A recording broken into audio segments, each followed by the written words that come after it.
India is now the third largest market and is growing rapidly. What is also growing rapidly is the used car market. In this new report that Redseer Strategic Consultants have come out, and to talk more about the findings of this report, I have with me Mr. Kushal Bhatnagar. Thank you so much, Kushal, for joining us today. First question, how significant is the used car market? What is the size of it, and what kind of growth can we expect from it? Yeah, so the market is already sizable. In terms of units, the market would have recorded almost close to 6 million used car sales as of FY 2026, and we expect it to grow quite rapidly and reach almost 9 to 10 million used car sales by the end of this decade. The value growth is likely to be even sharper. Almost 14 to 18% CAGR is projected because the average selling price of used cars is also rising. So in terms of value, the market today or FY26 is valued around 35 billion USD billion and expected to almost double in the next 5 years. Double in next 5 years. And what are the reasons where and segments which are showing growth? Yeah, so primarily, generally, if you just look at the trend and the pace at which Indians are replacing cars, that is actually becoming quite efficient and coming down with time, right? So historically, Indians took like 7 to 8 years to replace their car. That number has come down to almost 5 to 6 years in the latest year and is expected to further go down to 4 to 5 years by the end of this decade. So as Indians replace their cars faster, there'll be a lot more supply of used cars in the market, which will eventually aid this market. So there's a clear flywheel that kind of gets kicked in because of this. And also, I think that also encourages the new buyer because everybody prefers buying a newer car. Yes, yes. So what is happening is that once you replace the cars faster, there are newer and better quality cars coming into the used car supply pool, and then buyers have a better and a superior quality assortment to actually choose from. So that eventually aids the market. I want to understand what is the potential if we can draw parallels from across the world. What are the averages there and how does India fare there in terms of comparison between new and used cars? Yeah, so I think this one metric that we use to track that's called used car to new car ratio, and that's where India has a very significant headroom to expand from where it is now. To put some numbers into perspective, in used car to new car ratio in India is around 1.3 to 1.4x, whereas in the US market it's 2.3 to 2.4x. Even with the projected growth that I just spoke about, we will reach close to 1.6 to 1.7x ratio, right? So there's a very clear headroom or runway for India to further expand the used car sales vis-a-vis the new car sales in general. And when we talk about players in the market, I think most of the used car market is dominated by unorganized players. Have you seen any shift there happening? Yes, so almost 80% of the used car sales happen through the unorganized channel. Unorganized channel is composed of two parts. There's an unorganized consumer to consumer selling that happens, and then the larger part is dominated by these local used car dealers, which have a very unbranded or informal way of selling cars, right? So this channel has traditionally dominated the market in India, and there's a very clear unorganized to organized shift which is happening in the market now. And there are multiple models within organized which are leading the way. So they are OEM based used car models, there are classifieds models, and there's a full stack models. So I think all of them put together are just between around 20% of the market, but they are growing fairly fast, and we believe they'll be almost 30% of the market by the end of the decade. Okay, so you think that organized players will start participating more. Why is it that Indians go towards unorganized markets? And what is the experience when they go to unorganized market? Yeah, the reason is that traditionally used car was always looked at as, let's say, a second hand entity. It was never looked at as one of the most important purchase for the buyer, and which is where the market always became unorganized to start with. because people always thought that new car is for the elite class and used car is for the second class. And then second class, it's difficult to tap into, there's lesser money, and the model is difficult, and hence the market traditionally remain unorganized and very, very dealer-led. But if you just delve deeper into it, a used car purchase is as important for the buyer as a new car purchase.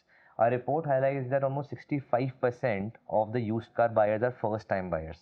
This is the first time buyer, first time 65% of families are getting their first car, right? So, but the solution providers haven't looked at it in this way traditionally.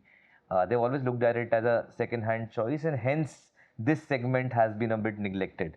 But now I think with the different organized models coming in, and especially the models that put buyer at the center of this entire charter, and then understand their problems in detail as to what challenges they face in case of unorganized, is how the transition is actually coming in. To talk about the experience pain points, right?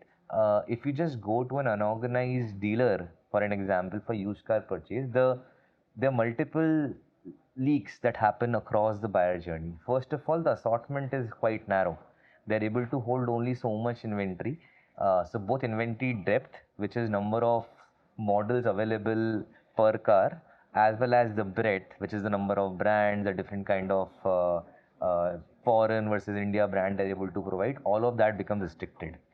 Secondly, there is a very significant lack of trust that a buyer has with this dealer owned car, because there is no transparency that the dealer is able to provide around the vehicle history, how many times the accidents happen, how many times the repairs happen. So there is no warranty or guarantee about how long the cars will last, which actually questions the consumer to even go for this category and also held the market back. And lastly, the entire purchase experience of buying from a used car dealer, an unorganized dealer, is quite broken.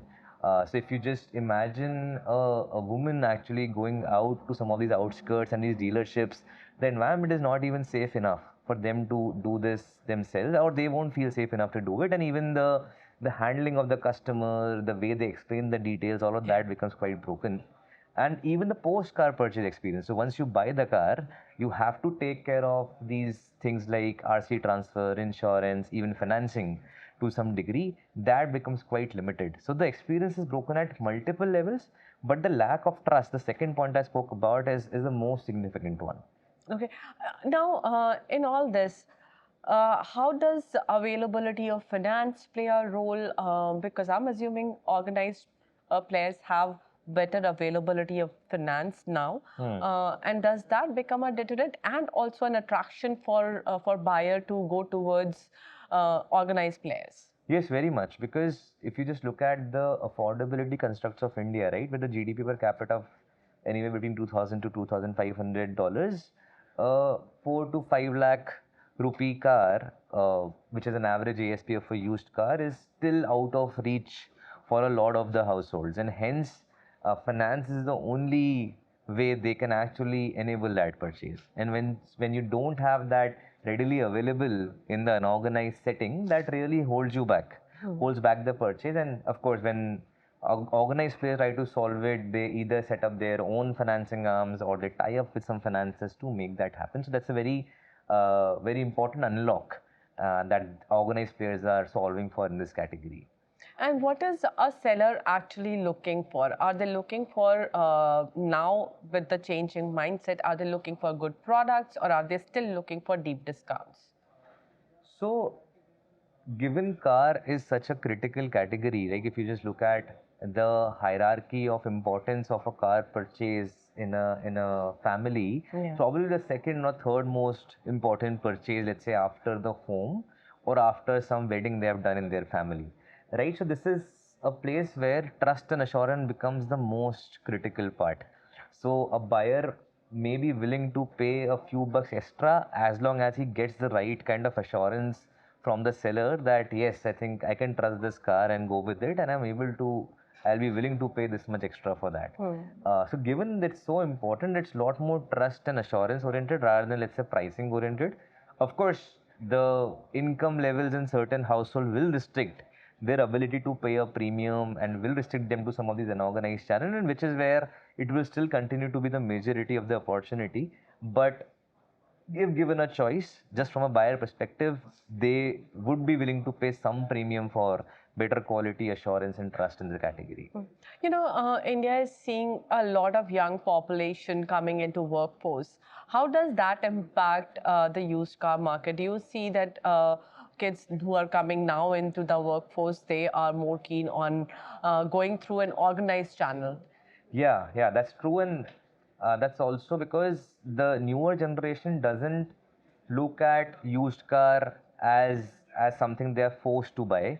They look at it as a prudent choice. So they may have the ability to buy a new car and on an EMI or a direct purchase, whatever. But they deliberately go for used car purchases because financially, if you just compare the total cost of ownership of a used versus new car, including the upfront cost, the overall spend on insurance, petrol, etc., and also the liquidation that happens towards the end, used car is significantly financially prudent because the depreciation on new cars is much more significant than what is there on the used car, and which is where for the younger generation they look at it as a more prudent choice rather than something they are forced to buy. Now, one segment where resale values are all up and down is EVs, maybe. What are the trends there? Yeah, so we have looked at it in some degree as part of this report, and a couple of analysis that we looked at was that what is the average resale price of EV, let's say today versus a used car buying price, right? So there's almost a 50% difference. Used car are still, let's say, 50% cheaper versus a used EV, and that gap is expected to be still at 30-40% even in the future, right? And I'm talking about used ICE vehicle versus used EV vehicle. So in terms of affordability and the financial prudence I was speaking about, it is still significantly more affordable versus buying a used EV. Of course, there are questions about how the EV market plays out, how much of a resale it becomes, but just comparing the pricing, the affordability is quite apparent out there. And secondly, even when we look at the projections of EVs, we see that even by 2035, 10 years from now, EVs will, let's say, be almost 10% of India's car park, right? 90% will still be ICE vehicles. So while EV will have a larger penetration in the new car volume, in the overall car park, which is supply pool for used car, EV penetration will be around 10% odd. That still gives a lot of room for used car to actually stay viable in, let's say, 5-10 years from now. Mhm. I want to now understand if we look forward, if you are suppose in 2031, what are the significant changes that you are seeing in used car market in people's mind and perception? Can you highlight those? Yeah, I think so. With the organized channel actually taking a larger share of the market, and we'll see that happening a lot more in the metro cities, the bigger cities. What will happen is that the buyer will become the center of this entire ecosystem, and people will start solving for the buyer needs, and hence the whenever, for example, when you go to a grocery store, you have to solve for different things around assortment, trust, pricing, post purchase experience. Used car doesn't have these levers, and you'll see a lot of it also being linked to used cars. So there'll be a much wider and deeper assortment that buyers will have access to. Then there'll be a lot more trust in the categories through, let's say, warranties, buyback programs, etc. That some of these organized players will be able to provide. Some of them already do, but I think that should get strengthened over time, which will actually strengthen the overall trust in the category in general. Then the purchase experience part I spoke about, I think that has potential to become a lot more sharper and smoother and seamless. So whether it's online booking and home test drive, or let's say the offline store visits, I think there's potential for it to become a lot more cleaner. And then even the post purchase process, it is expected to become a lot more hassle free. Okay. So whether it's about your RC transfers, your warranties, your servicing, repairs, there's potential to solve for a lot of these things as well. So the entire used car ownership journey, at least wherever organized players are able to create a meaningful dent, will become fairly seamless. In this survey, I want to understand what was your sample size, and did something surprise you while the survey was on? Did some data point really made you think, oh, that's surprising? Yeah, yeah. So we spoke to around almost 1,000 odd customers through quantitative interviews, and there were 50 odd in-depth interviews for combination of both consumers, used car dealers, as well as ecosystem participants, including OEMs. So that's the kind of scale we looked at. See, in terms of the insights, couple of things that really stood out. First one was from the consumer side. I think we often forget that why it is such an important event. It's not just a purchase, it's an event in a person's life. So when we were hearing stories on when they purchased their first used car, there were stories around how people in the society actually noticed them. It actually gave them an upliftment in their socio-economic circles. The entire family, which used to travel on a scooter, was now able to travel in a car. So that sense of security, upliftness, I think these are like nuances we are all aware of, but I think the report brings them out as the important ones for even the participants to look at. So they are often overlooked, but I think very important aspect of this category. So that's something that stood out for me. I think secondly, from the solution provider side, I think one thing that stood out was I think some of these organized players also have built these best-in-class refurbishment facilities. Yeah. And what they've done is that they ensure that any car that is going out to the buyer is going through the entire refurbishment process and then going to the buyer. So that the kind of depth in the refurbishment process involving technology, manpower, machinery, that's extremely significant, right? So that's something, that's a moat that some of these players have in the category, and actually the game changer for the category, because through that refurb process they're able to control the quality of the car and provide the much needed assurance to the buyer. So those would be the two ones that stood out for me. All right. Thank you so much, Kushal, for taking time out for us and speaking to us. Thanks a lot. Thank you.